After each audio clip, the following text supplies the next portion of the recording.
ألم تر أن الله خلق السماوات والأرض بالحق إن يشأ يذهبكم ويات بخلق جديد وما ذلك على الله بعزيز.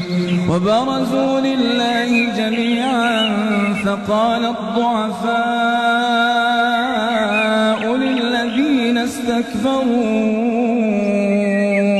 إنا كنا لكم تبعا فهل أنتم مغنون عنا من عذاب الله من شيء؟